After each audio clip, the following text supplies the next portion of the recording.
Good evening and welcome to this edition of Money Minutes. I've got with me our mutual funds editor Kayezad Adajania. It's been almost a year since a much talked about acquisition in the domestic mutual funds industry, with L&T Investment Management taking on the business from the mutual fund business from Fidelity India. For the last few days, Kayezad has actually been looking into the details of how this acquisition has panned out for L&T.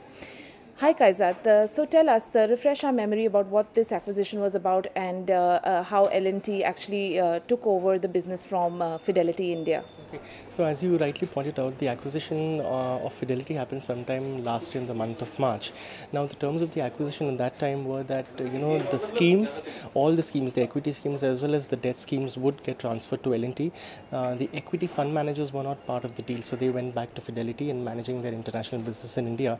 Everything else and everybody else, like the sales and marketing team, Ashu, who was the chief executive officer of Fidelity, the debt schemes and the equity schemes and even the debt fund managers got shifted to L&T Investment Management.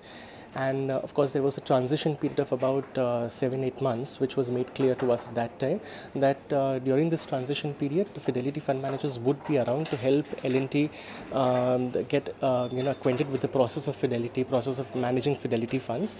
And after 7-8 months, when the merger would be complete and when L&T Mutual Fund would be ready to take over the Fidelity funds, the Fidelity equity fund managers would move out and go back to Fidelity international business.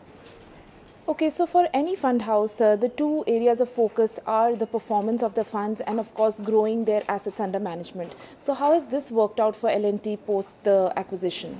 Well, the assets under management has grown, but very marginally, because the market conditions also have not been very conducive for mutual fund industry as such, and also as far as the performance of L&T Mutual Fund is concerned. Now earlier, they were never known for their performance. The fund managers were never up to the mark, but after the acquisition happened, they went to full steam ahead and they wanted to recruit some high-profile fund manager who comes with a good track record. So they did that finally, and they eventually recruited Soumendra Nath Leri, who now heads the equity funds management.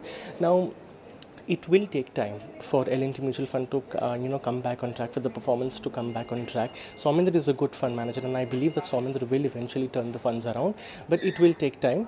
It's just been 1 year since he's been handling the funds, and it's too short a time for us to sort of objectively look at their performance. I feel performance would eventually happen, but it will take time. Okay, so overall, how would you say that L&T stacks up in the basket of around 40 odd asset managers in the country? Overall, what's your impression? See, you see, the thing is that L&T right now is about in the ranks of AMCs. It ranks about 12 or 13 in terms of its assets under management. Now, L&T Mutual Fund, having said that, is serious about its business because they have applied for a banking license also, and they are very serious about building the financial services industry.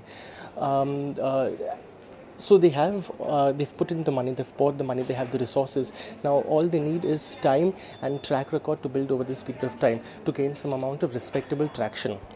Okay, it will happen eventually, but as of today, L&T has not been able to differentiate itself from, let's say, other fund houses in that category. So, for example, you have Religare Investco, you have Axis Mutual Fund, in that category of rank 13, 14, 15, 16 AMCs. So, how Axis has been able to, position itself separately. So, all these things are basically adding to L&T's competition, but it will happen over a period of time, as I said. Thanks for that, Kayezad. That's all from us on this edition of Money Minutes. For more details, you can log on to livemint.com or pick up tomorrow's edition of The Mint. Thank you.